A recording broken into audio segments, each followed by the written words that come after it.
नमस्कार, हमारा उत्तर प्रदेश देख रहे हैं आप और मैं हूं आपके साथ सपना दीपक मदेशिया। बुलेटिन का आगाज करेंगे। लखनऊ में मुख्यमंत्री योगी आदित्यनाथ ने प्रदेश में फायर सर्विस विभाग को आधुनिक, सशक्त और आपदा प्रबंधन के लिहाज से सक्षम बनाने के निर्देश दिए। इस दौरान उन्होंने कहा कि फायर सर्विस को केवल आग बुझाने तक सीमित न रखा जाए, बल्कि इसे केमिकल, बायोलॉजिकल, रेडियोलॉजिकल दुर्घटना और सुपर हाई राइज बिल्डिंग जैसी परिस्थितियों से निपटने के लिए प्रशिक्षित किया जाए। मुख्यमंत्री योगी आदित्यनाथ ने विभागीय कैडर रिव्यू की आवश्यकता जताई और हर जनपद में अकाउंट कैडर प्रशिक्षण संस्थानों में नए पद सृजित करने के निर्देश दिए। बैठक में 98 राजपत्रित और करीब 922 और राजपत्रित पद सृजित करने की मंजूरी दी। एक्सप्रेसवे पर हर 100 किलोमीटर पर छोटी फायर चौकी स्थापित करने का निर्णय लिया गया। कुशीनगर, आजमगढ़, श्रावस्ती, कानपुर नगर और अन्य स्थानों पर नई ऑपरेशनल इकाइयों के लिए जनशक्ति तैनात की जा चुकी है। मुख्यमंत्री ने अधिकारियों से फायर सर्विस को हर परिस्थिति में त्वरित और कुशल बनाने का निर्देश दिया है।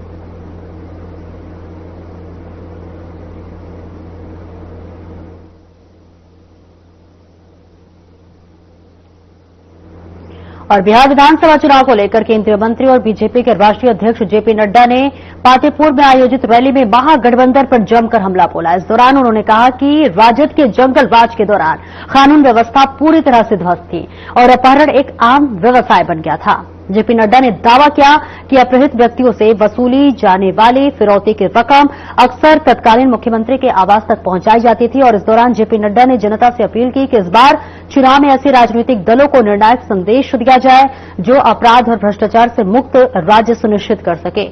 उन्होंने बीजेपी के शासनकाल में सुशासन, विकास और सुरक्षा पर जोर देते हुए कहा कि बिहार की जनता अब बदलाव और सुरक्षित शासन चाहती है। रैली में हजारों लोगों ने भाग लिया और जेपी नड्डा के संबोधन के दौरान जोरदार नारे लगे। अभी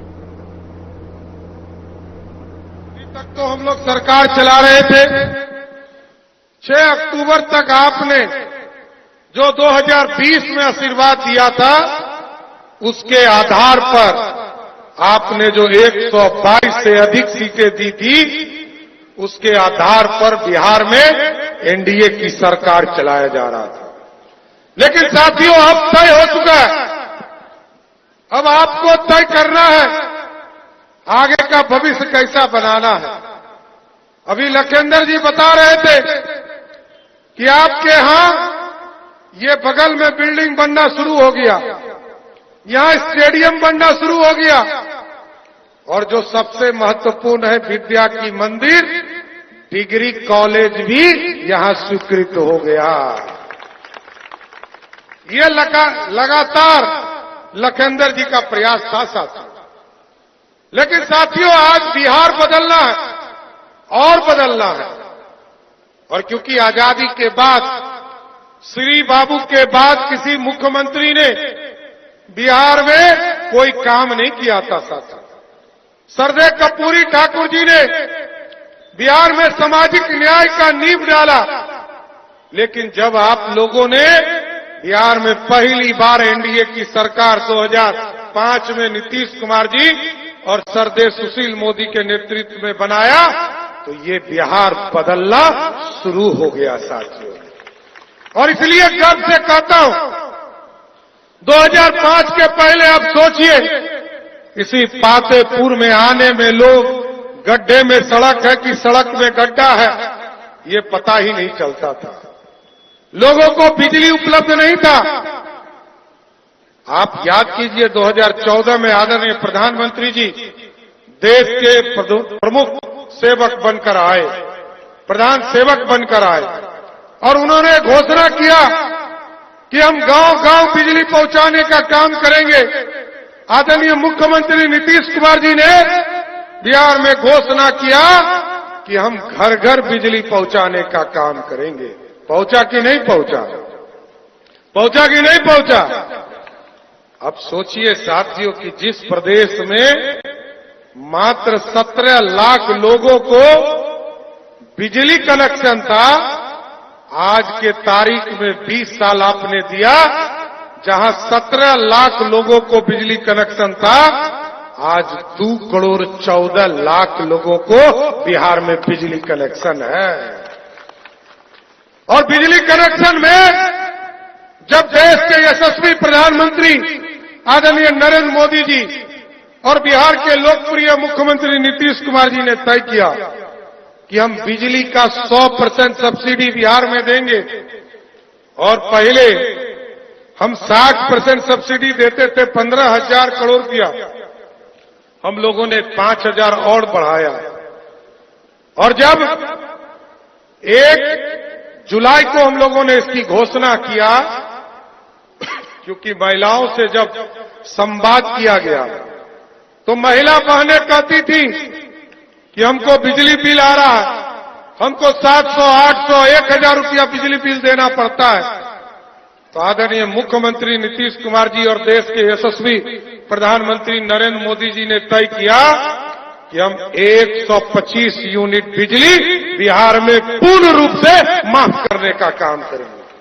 और सबसे बड़ी बात है कि जब 2 करोड़ 14 लाख में से 1 करोड़ 90 लाख परिवार डोमेस्टिक बिजली कनेक्शन लिए हुए और 1 करोड़ 90 लाख में से 1 करोड़ 70 लाख ऐसा परिवार है, जैसे ही 12 अगस्त को बिजली बिल जनरेट हुआ तो आपको जानकर आश्चर्य होगा कि 1 करोड़ 70 लाख लोगों का बिजली बिल जीरो आया, पैसा बिल ही नहीं आया, माइनस में चला गया। और अब तो मोदी जी ने कहा, हम लोग को डांट भी पड़ते रही है आदरणीय अध्यक्ष जी का, प्रधानमंत्री जी का। आदरणीय प्रधानमंत्री जी पूछते थे कि आपके यहां सोलर युक्त घर क्यों नहीं बन रहे, आपके घर में पीएम सूर्य घर योजना क्यों नहीं चालू है। हमने कहा सर बिजली बिल बहुत कम आता है, इसलिए हमारे यहां लोग सोलर नहीं लगाना चाहते। लेकिन मैं आपको स्पष्ट तौर पर बताना चाहता हूं, हम लोगों ने योजना शुरू कर दिया और आज 1.1 किलोवाट की योजना चालू करने के लिए यदि 33,000 रुपया, यदि 60,000 रुपया लग रहा है 1 किलोवाट आपको सोलर युक्त घर बनाने में, तो उसका 33,000 रुपया देश के यशस्वी प्रधानमंत्री मोदी जी देंगे और बचा हुआ पैसा बिहार की सरकार देगा। आपको 1 रुपया नहीं देना है, सारा पैसा सरकार देगा। और अगले 25 वर्षों तक 125 यूनिट के बाद भी 1 किलोवाट आप अगले 25 वर्षों तक अपने घर के छत पर लगाने का काम कर सकेंगे। और लोग पूछते हैं हिंदू, मुस्लिम, सिख, ईसाई, अरे हम तो कभी किसी के भेदभाव नहीं करते। आदरणीय प्रधानमंत्री जी पक्का मकान देते हैं तो कभी नहीं पूछते कि हिंदू को दिया कि मुसलमान को दिया कि दलित को दिया कि पिछड़ा को दिया या गरीब स्वर्ण को दिया। खाने के लिए भोजन मोदी जी दे रहे हैं, कभी नहीं पूछते कि हमने मुसलमान भाई को दिया कि दलित भाई को दिया कि पिछड़े भाई को दिया या गरीब भाई को दिया। आज यदि आदरणीय नड्डा जी के नेतृत्व में 5 लाख तक का इलाज यदि किसी हॉस्पिटल में कोई गरीब करा रहा है तो उसका भी क्रेडिट आदरणीय नरेंद्र मोदी जी को जाता है, जिससे कि गरीब सुरक्षित हो गया है। इसलिए साथियों, मैं तो ये कहने वाला हूं कि जितना मोदी जी ने 11 साल में आदरणीय नीतीश कुमार जी के शासनकाल में, आज लगभग मोदी जी के शासनकाल में 60 लाख लोगों को पक्का मकान दिया गया और नीतीश जी के शासन को जोड़िएगा तो लगभग 1 करोड़ लोगों को पक्का मकान दिया गया।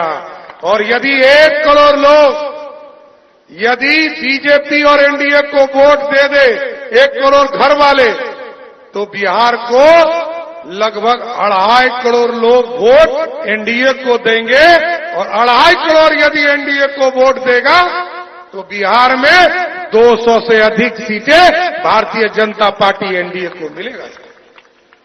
लेकिन दूसरे तरफ आप देखिए साथी, एक तरफ विनाशकारी लोग हैं जिसने 15 साल तक अराजकता दिया, 40 साल तक कांग्रेस ने इस भारत को लूटा है, बिहार को लूटा है। और 55 साल तक भारत को लूटने का काम कांग्रेस पार्टी ने किया। इसलिए साथियों, हम तो पहले से कह रहे थे कि लालू यादव जब तक अपने परिवार के लोगों को मुख्यमंत्री घोषित नहीं करवाएगा, तब तक कांग्रेस को इसी तरह तंग करते रहेगा। और आपने देखा, लालू जी ने पहले अपने पत्नी श्रीमती राबड़ी देवी को मुख्यमंत्री बनाया, जबकि याद कीजिए 90 के दौर में हमारे बुजुर्ग साथी यहां बैठे हैं, लालू जी कहते थे भाषणों में कि रानी के पेट से राजा पैदा नहीं होगा। वैसे तो बिहार के लोकतंत्र ने आज तक किसी भी रानी के पेट से राजा पैदा नहीं होने दिया है। मित्रों, अभी चुनाव के बारे में, पातेपुर के बारे में, बिहार की परिस्थिति के बारे में बहुत विस्तृत रूप में लखिंदर जी ने आपके सामने रखा और बाद में हमारे सम्राट चौधरी जी ने आपके सामने बिहार की स्थिति रखी। मैं उसमें ज्यादा कुछ जोड़ना नहीं चाहता, लेकिन आपको यह जरूर बताना चाहता हूं कि 6 तारीख को जो आप चुनाव करने वाले हैं और जो पहले चरण का चुनाव होने वाला है, जिसमें पातेपुर भी आता है, उसमें आप जो चुनाव करने वाले हैं वो आपको चुनाव करना है विकास बनाम विनाश। अगर हम बात करें एनडीए की, तो एनडीए का मतलब होता है विकास, विकास, विकास और विकास। अगर हम बात करें महागठबंधन की, तो महागठबंधन का एक शब्द का अर्थ होता है विनाश, विनाश, विनाश और विनाश। सिर्फ मैं कहने के लिए नहीं कह रहा हूं, अभी दोनों वक्ताओं ने आपके सामने लंबी लिस्ट रखी विकास की, छाती ठोक के बताया कि 20 साल पहले क्या तस्वीर थी और आज क्या तस्वीर है और आगे हम क्या तस्वीर बनाने वाले हैं। ये विकास की कहानी लिखने वाले पिछले 20 साल में नीतीश कुमार जी के नेतृत्व में और प्रधानमंत्री मोदी जी के आशीर्वाद से ये प्रयास हुआ है कि विनाश से बिहार को विकास की ओर ले जाया जाए, इस बात का प्रयास हुआ है और इसमें हमको सफलता मिली है। और इसीलिए मैं आपसे निवेदन करने आया हूं कि 6 तारीख को गफलत में मत पड़ना, 6 तारीख को झूठे वायदों में मत पड़ना। ये घड़ियाली आंसू बहाने वाले लोग, जिनके हाथी के दांत खाने के और दिखाने के और है, इनसे बचकर चलना, क्योंकि यही लोग थे जिन्होंने 20 साल पहले पूरे 15 साल जंगल राज चलाया, जंगल राज चलाया, जंगल राज। आज सुख, चैन, शांति, अमन के साथ आज विकास की ओर बिहार बढ़ चला। अगर मैं रेलवे की बात करूं तो आपको मैं बताना चाहता हूं कि पिछले 10 साल में रेलवे में 10 गुना ज्यादा बजट दिया गया, 10 गुना ज्यादा। कभी आपने सोचा भी नहीं होगा। अगर मैं वंदे भारत ट्रेन की बात करूं तो 20 ट्रेनें वंदे भारत की बिहार से चलती और बिहार से गुजरती। अगर मैं अमृत भारत की बात करूं, अमृत भारत एक्सप्रेस सर्विस की बात करूं तो 26 ट्रेनें बिहार से ओरिजिनेट करती, बिहार से शुरू होती। अगर मैं अमृत स्टेशन की बात करूं तो 98 रेलवे स्टेशन बिहार में नए बन रहे हैं, जो एयरपोर्ट के मुकाबले के चकाचक हालत में आएंगे। इस तरीके का काम चल रहा है। इसलिए विकास की दृष्टि से चाहे रेलवे हो, हाईवे हो, एयरपोर्ट हो, हर तरीके से विकास के काम को आगे बढ़ाया है। मैं अभी लखिंदर जी से पूछ रहा था कि लखिंदर जी, पहले आपको पटना जाने में कितना टाइम लगता था, जिसके बारे में सम्राट चौधरी जी ने भी बाद में बताया। तो 5 घंटा 4 घंटा लगता था। और अगर गांधी सेतु पर जाम लग जाए तो रात गुजर जाती थी। आज जेपी सेतु से आप 1.5 घंटे के अंदर पटना पहुंचते हैं। ये विकास की कहानी, ये विकास की कहानी। आज मुझे गौरव होता है ये बोलते हुए कि हर सब सेंटर को हमने आयुष्मान आरोग्य मंदिर बना दिया है और नई बिल्डिंग दे करके उसको हम सुसज्जित कर रहे हैं। इस तरीके का हम स्वास्थ्य में काम कर रहे हैं। आज मैं आपको बताना चाहता हूं, अभी सम्राट जी ने उसकी चर्चा की, आज 4 एयरपोर्ट चल पड़े हैं, 10 एयरपोर्ट पर आप काम कर रहे हो। किस तरीके से भारत के साथ बिहार जुड़ रहा है इसको समझो। दूर दराज के इलाके में एयरपोर्ट जब बनेगा तो वहां का सामग्री सीधे सीधे एक्सपोर्ट के लिए जाएगी और वो निर्यात होगा, आयात होगा। इस बात की हमको कोशिश होगी, इस बात को हमको समझना चाहिए। एक्सपोर्ट इंपोर्ट पर हम काम कर रहे हैं। इसलिए मित्रों, मैं आपसे एक निवेदन करना चाहता हूं कि आप विकास की इस कहानी में अपने आप को जोड़े और आगे बढ़ाएं। मखाना तो पहले भी होता था, कभी किसी ने चिंता की कि मखाना बोर्ड बने। आज मखाना बोर्ड बन करके 100 करोड़ रुपए दे करके उसको हम अंतर्राष्ट्रीय स्तर का मार्केटिंग करने का इंतजाम कर रहे हैं। इस तरीके का हमारा काम चल रहा है। मधुबनी पेंटिंग्स पर जीएसटी में सम्राट चौधरी जी ने छूट दे दी है। उसी तरीके से हमारे भागलपुर के सिल्क के लिए उसमें भी जीएसटी में छूट दी गई है।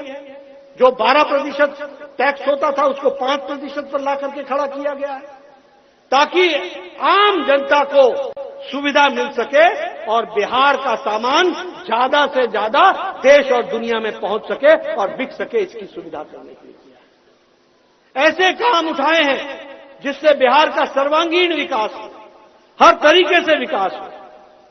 और आपको ये भी मालूम है कि महिला रोजगार योजना के तहत जो 2 लाख रुपए की व्यवस्था की गई और 10,000 रुपए की किस्त दी गई है और महिलाओं को पहुंचाने का काम किया गया है। 75 लाख महिलाओं को ये इसकी सुविधा दी गई है। यह सुविधा अपने आप में महिला सशक्तिकरण की ओर इंगित करता है। और यह महिला सशक्तिकरण कोई आज का देन नहीं है। नीतीश कुमार जब पहले मुख्यमंत्री बने थे तब से बच्चियों को साइकिल देने से लेकर, स्कूल की स्कॉलरशिप देने से लेकर, महिलाओं को आरक्षण देने से लेकर महिलाओं को मुख्य धारा में खड़ा करने का काम नीतीश कुमार ने किया है। और आगे बढ़ेंगे, जहां दिल्ली में प्रधानमंत्री नरेंद्र मोदी ने बिहार के युवा कार्यकर्ताओं के साथ बातचीत की। साथ ही उन्होंने कहा कि देश की असली ताकत 140 करोड़ नागरिकों और उनके प्रत्येक वोट में निहित है। उन्होंने कहा कि इसी वोट की शक्ति से राम मंदिर निर्माण संभव हुआ, ऑपरेशन सिंदूर जैसे बड़े निर्णय लिए गए और देश नक्सलवाद से मुक्ति की ओर तेजी से बढ़ रहा है। वहीं प्रधानमंत्री मोदी ने बिहार की जनता को चेतावनी दी कि वे किसी भी कीमत पर जंगल राज को वापस नहीं आने देंगे। इसके साथ ही उन्होंने मतदाताओं के जागरूक फैसले की लोकतंत्र की सबसे बड़ी ताकत बताया।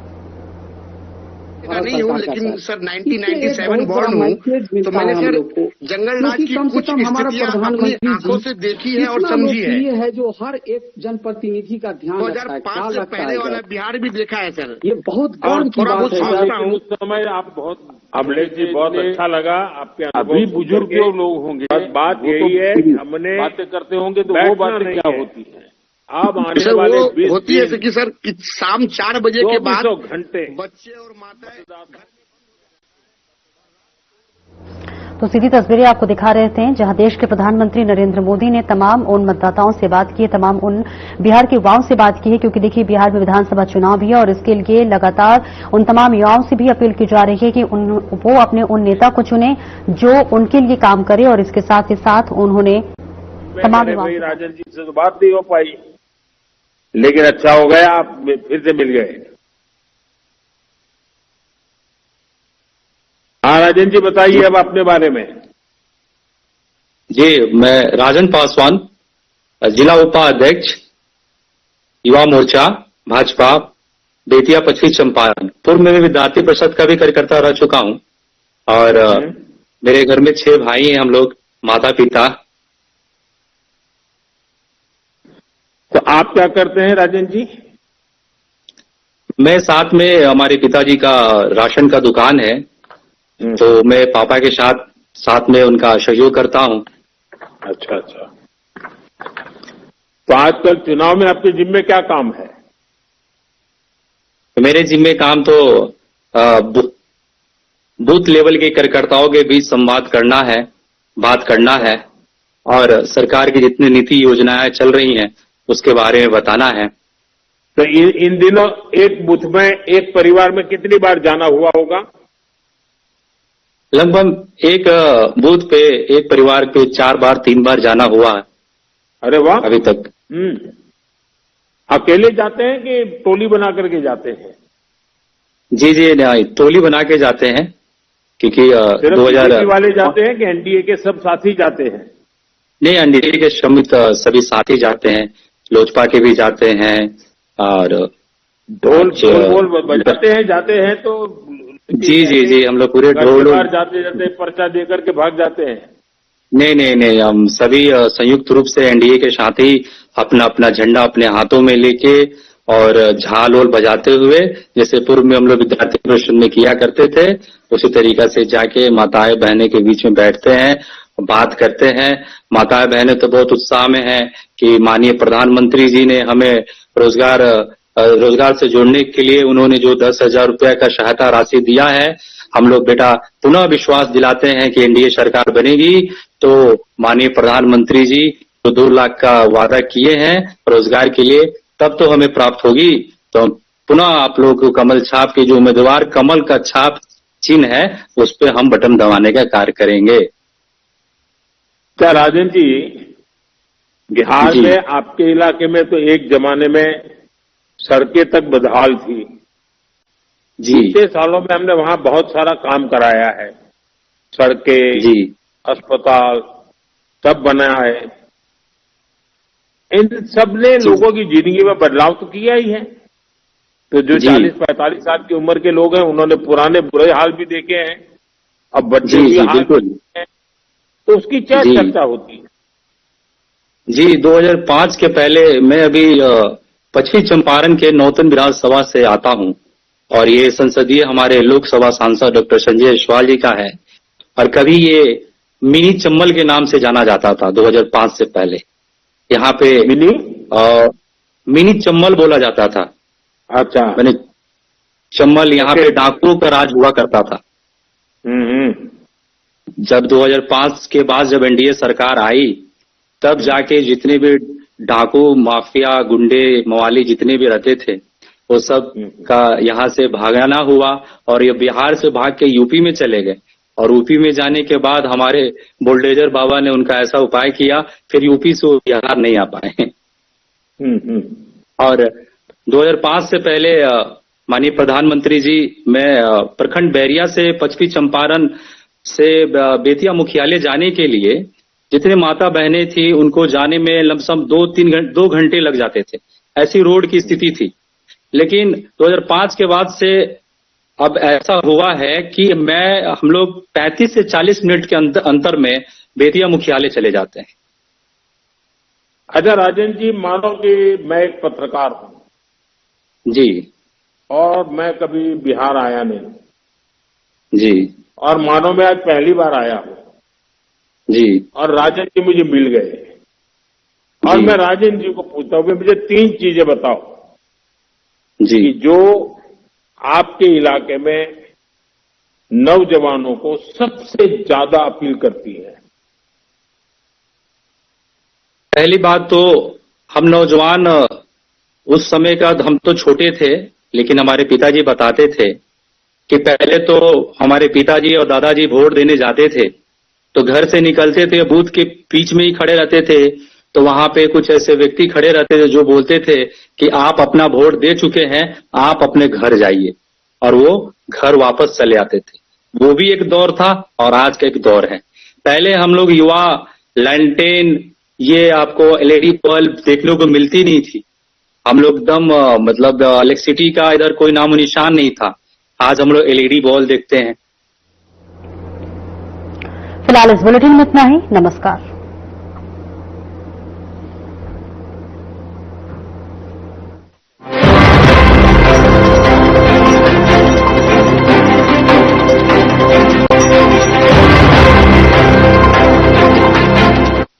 नमस्कार दोस्तों, आज के इस कलयुग में जहां लोग सच्चाई से दूर